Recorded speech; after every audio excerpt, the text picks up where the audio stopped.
aqui? Portão branco? É esse aqui. Ah, joia. Vocês não vão ficar sabendo onde é que é, não, tá? Estão muito curiosos. Tá boa. Chegamos na casa do homem, gente. Agora, só para finalizar, Anísio, Sim. que eu tenho certeza que muitos estão curiosos. A questão da gravação da trilha do Dragon Ball, como você deu isso aí na sua vida? Eu tinha sido o primeiro cantor do Eu, Dragon Ball inclusive, clássico. eu achava que você teria sido o primeiro a fazer a versão nacional. E não foi. Não. Eu tô lembrando agora, você lembra, não? Vamos conquistar Isso! as esferas do dragão. Ela tem uma outra coisa e o instrumental foi feito no Brasil. Saudações, meus queridos amigos. Hoje o vídeo não é cheio de energia, por motivos óbvios. Hoje o vídeo não é cheio de alegria, por motivos mais do que óbvios. Fazem hoje 2 semanas do susto que todos nós levamos com a perda do Anísio. E por que eu estou gravando hoje o vídeo no carro? A última vez que eu vi o Anísio pessoalmente foi numa reunião de amigos. Há algum tempo já, o Misa da banda Japoné, do canal Mundo Bros. Vocês estão acostumados a vê-lo aqui no canal, meu amigo de muitos anos. Ele brilhantemente criou um evento, que é um evento para nós que criamos conteúdo nos eventos. As bandas, né? O Saga sempre está lá com a gente, o Anísio Melo Júnior esteve lá conosco, o Alpha Life DJ. Para nós que estamos sempre nos eventos, trabalhando, e que muitas vezes a gente não tenha a chance de curtir o evento ou de confraternizar entre a gente, nos conhecermos melhor, enfim. Muitas vezes a gente está no evento se divertindo, mas a gente está mais trabalhando do que se divertindo. E brilhantemente o Misa ele criou esse evento, que é o Comedy Games, onde nós podemos nos encontrar e a gente mais se diverte do que trabalha nesse evento criado pelo Misa, que é só para as pessoas convidadas, é um evento fechado, um evento privado, para bandas e criadores de conteúdo, enfim, essa galera que sempre está trabalhando nessas coberturas e shows e coisas que vocês acompanham nas redes sociais. A última vez que eu vi o Anísio foi num evento desse, numa reunião dessa que o Misa proporcionou pra gente. E na volta a gente teve a ideia de gravar. Vamos gravar uma entrevista, um bate-papo pra gente postar depois? Ô Anísio, vamos, vai ficar legal. Nesse vídeo, gente, a gente falou de vida pessoal, dos primórdios do Anísio na música, de conhecimentos gerais. O Anísio não foi só uma grande perda, porque ele é o cantor oficial, foi o cantor oficial das aberturas de Dragon Ball. O Anísio, ele era um grande mestre, um grande conhecedor de assuntos. A cada vez que a gente sentava com o Anísio, era um aprendizado. Sabe aquela pessoa que você senta ao lado e fala assim, deixa eu ver o que eu vou aprender hoje? E eu tô falando isso aqui, gente, não é porque eu tô idolatrando a pessoa, não. Eu nunca gostei disso, de idolatrar uma pessoa, um artista, às vezes até sem conhecê-lo pessoalmente, muitas vezes, como muitas pessoas fazem. Eu nunca gostei disso, de idolatrar pessoas. Mas no caso do Anísio, a gente perdeu um ser humano incrível. Infelizmente, essa entrevista, eu sem querer apertei naquela função do celular de gravar no modo time-lapse.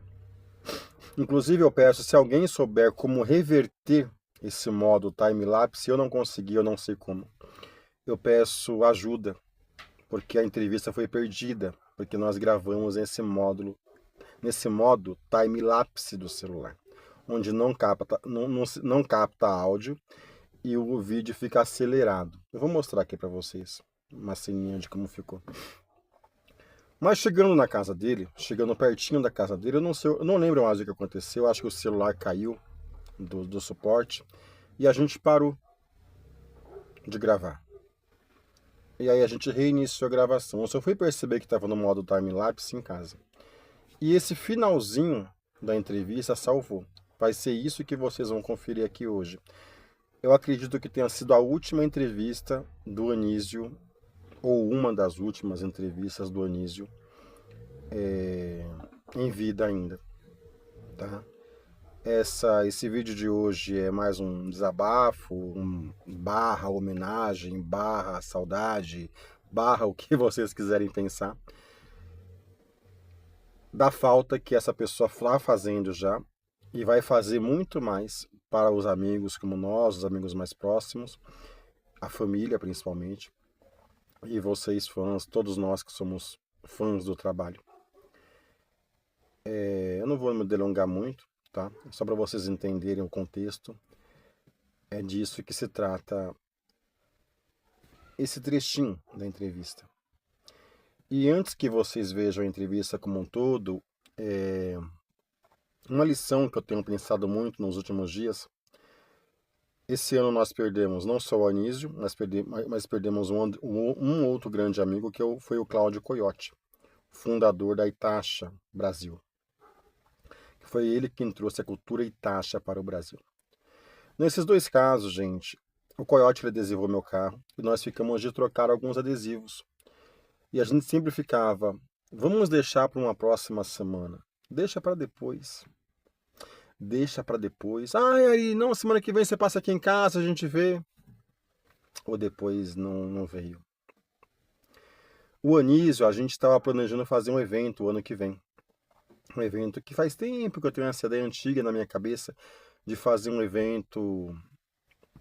Não vou falar muita coisa aqui, mas é uma ideia antiga que eu tenho. O Alpha DJ estava já no projeto com a gente, algumas bandas. E essa entrevista que foi perdida, a gente também ficava falando assim, vamos fazer depois. Já que perdemos a entrevista, deixa aí, não vai fazer falta. Talvez você até apague ela, ainda bem que eu não apaguei. Que a gente faz depois, você vem aqui em casa, a gente faz com calma. A gente tinha muitos projetos de fazer essa entrevista de novo. Mostrar algumas antiguidades, muitas antiguidades que o Anísio tem na casa dele, que ele me mostrou nesse mesmo dia, mas não gravamos. E fazer uma matéria mostrando as antiguidades dele, as coisas incríveis que ele tem na casa dele, que ele tinha lá. Umas máquinas de escrever antigas, gente, que eu nunca vi na minha vida. Umas coisas malucas que ele tinha lá na casa dele. E a gente sempre ficava nessa de vamos fazer depois, vamos fazer depois. Então, antes que vocês vejam esse trechinho, uma lição que eu tenho para mim, não é uma questão para todos, mas que para mim tem batido muito é isso. Às vezes é bom a gente dar um tempo, reavaliar algumas coisas para fazer depois. Às vezes é mesmo. Mas muitas vezes não deixa para depois. Quer falar que ama alguém? Faz hoje. Quer colocar um projeto para andar? Coloca hoje ou amanhã de manhã. Porque às vezes o depois não chega. É isso que eu tenho pensado muitas vezes aqui comigo nessas 2 últimas semanas. E nas últimas semanas todas, desde que o Coyote também deu um susto na gente e foi assim, rápido igual o Anísio. Não vou falar muito, já falei demais, tenho essa mania. Confere aí. Foi uma das últimas. Foi a última vez que eu ouvi pessoalmente, foi nesse dia. E certeza foi uma das últimas entrevistas que o Anísio fez em vida. Que você confere aqui agora no canal. Então uma coisa legal, assim, que esse conceito que você falou do Star Wars, do John Williams, né? Você cortar e deixar em silêncio. Anísio, vou te pedir só, você tava num tom um pouquinho não tão baixo. Tá. Entendeu? Vamos tentar voltar naquela mesma energia. Legal. Como eu dizia, o Star Wars tem aquela cena que ela fica ridícula. Aquele silêncio total ali, né? Quando você tira o áudio, se você tirar o áudio totalmente ali e só o Chewbacca falando, fica um negócio cômico. Mas tem um amigo, o Clemens Zolar, que ele tem um conceito bacana de paisagem sonora. Então, Paisagem sonora? Paisagem sonora, porque a gente pensa sempre na paisagem visual, mas a gente esquece como a paisagem dá o som, ele dá uma espécie de moldura para a paisagem física. Então essa paisagem sonora, ela empresta o quê? A emoção, a dramaticidade que só a imagem pura e crua ou só o diálogo não fornecem. Então é aquela música ou as crianças estão subindo uma escada, daí você faz uma escala em terças fazendo assim, ó. Pronto.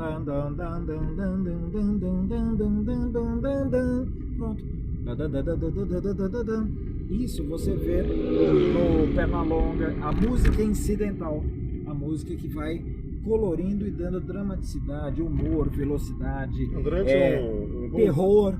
Durante um bom tempo, por exemplo, durante um bom tempo, essas animações mais clássicas, o Pica-Pau, o Tom e Jerry, todos eles usavam músicas clássicas. Tem até um meme, né? Eu conheci o Fígaro no Pica-Pau. Eu conheci o Fígaro. Primeira vez que eu vi o Fígaro foi no Pica-Pau. Então, você vê como isso acaba emprestando assim, um conhecimento para uma criança de uma cultura que às vezes ele não tem acesso em casa, não tem acesso na mídia convencional do dia a dia. Então isso tem coisas do Bach, do Mozart nessas trilhas. No Star Wars ele vai entrando com os grandes músicos. Quando você vai vendo, por exemplo, Vittorio De Sica, os cineastas italianos, daí você tinha o Ennio Morricone, grandes criadores de trilhas sonoras de filme. Você vai vendo como eles são importantes na história do cinema, desculpa, na história do cinema, para dar o tom emocional das coisas. Então é sensacional essa conexão que a música traz e como ela fortalece a emoção para as pessoas. Nessa casa aqui. Essa casa aqui? Portão Branco? Essa aqui. Vocês não vão ficar sabendo onde é, tá? Estão muito curiosos. Gente, chegamos, olha lá. Chegamos na casa do homem, gente. Agora, só para finalizar, Anísio, que eu tenho certeza que muitos estão curiosos. A questão da gravação da trilha do Dragon Ball, como você deu isso aí na sua vida? Ela foi uma consequência de um trabalho quando eu era diretor musical. Aproveitar, já tá aqui, acho que ele vibrou e saiu um pouquinho de esquadro. Pronto, eu venho para cá assim. Pronto, eu me enquadro aqui. Isso veio já como uma consequência, não foi o primeiro trabalho que eu fiz como diretor musical da Alamo, né? Eu já tinha feito o Fantástico Mundo de Bob e outros desenhos assim avulsos, né? E daí quando ele surgiu de uma necessidade, olha, vai ser lançado isso aqui, tá. Já havia sido lançado pela Gota Mágica o Dragon Ball clássico. Ah, é? Sim. Pela Gota Mágica, que era uma outra empresa de dublagem que fechou. E foi uma coisa foi gravado pelo Rubinho Ribeiro, que eu até falei no quiz. Isso, hoje no evento, o pessoal na reunião. achou que eu tinha sido o primeiro cantor do Dragon Ball clássico. Eu achava que você teria sido o primeiro a fazer a versão nacional, e não foi. Não. Foi o Rubinho Ribeiro por uma outra empresa de dublagem que fechou, a Gota Mágica. Que foi aquela canção mais clássica que eu não tô lembrando agora. Você lembra, não? Vamos conquistar Isso. as esferas do dragão. Ela tem uma outra coisa e o instrumental foi feito no Brasil. Ele não segue a linha do instrumental clássico. Então ele tem uma outra referência. Essa foi a primeira versão que foi o Rubinho Ribeiro. O Rubinho Ribeiro que gravou essa. Eu não sei se foi o Mário Lúcio de Freitas que fez a parte instrumental, a produção. Então foi uma outra pessoa, assim. Então isso foi assim, digamos assim, uma outra referência, os vizinhos chegando em casa e tudo isso aí. Então foi uma outra situação, né? Assim, então o Dragon Ball surgiu dessa forma e teve todo um processo que um dia com calma a gente conversa e vai saber. Fica para próximo. Vamos deixar um gostinho de quero mais. Gente, hoje a gente aproveitou o tempo, né, o trajeto até em casa para fazer esse bate-papo, um bate-papo informal, que se torna, que nem o Misa sempre fala, se torna uma aula para todos nós, né, porque é um conhecimento cultural muito grande, né, que a gente tem uma enciclopédia aqui musical, cultural, né, em vários sentidos que a gente tem o privilégio, né, de conviver com pessoas assim, né. Deus nos dá esse privilégio de trazendo pessoas tão maravilhosas para o nosso convívio, como o Anísio. E, né, graças à internet, a gente tem a possibilidade de levar até vocês também para que vocês também desfrutem um pouquinho desse conhecimento e dessa pessoa maravilhosa que a gente tem o prazer de conviver um pouquinho. Anísio, eu te agradeço imensamente pela atenção, e agradeço mais uma vez, agradeço a você, Misa, pelo convite para a gente estar junto hoje, que a gente passou um dia maravilhoso, Foi com muito pessoas muito bacanas, né? Foi Não só o Anísio estava lá a Genki Banda, a banda japonê, a família do Misa, a esposa do Misa, pessoas tão incríveis como o Anísio. Filho dele, o filho, né? Enfim, que também participa da banda, né? Tem que estar com a gente aqui no canal, vocês já conhecem aqui do canal também. E eu agradeço a você, a família e a todos. Quero deixar mais uma vez registrado. E vamos ficar por aqui, né, Anísio? Vamos ficar por aqui. Vocês aguardem que uma hora ou outra a gente dá uma continuidade. Não é verdade? Vamos esperar uma próxima oportunidade. E como eu sempre digo, se você quiser continuar por dentro de tudo que acontece na cultura pop, curta esse vídeo, se inscreva neste canal e continue comigo, aqui no Tubo do Tempo. É isso aí. Fechou. Meu irmão, muito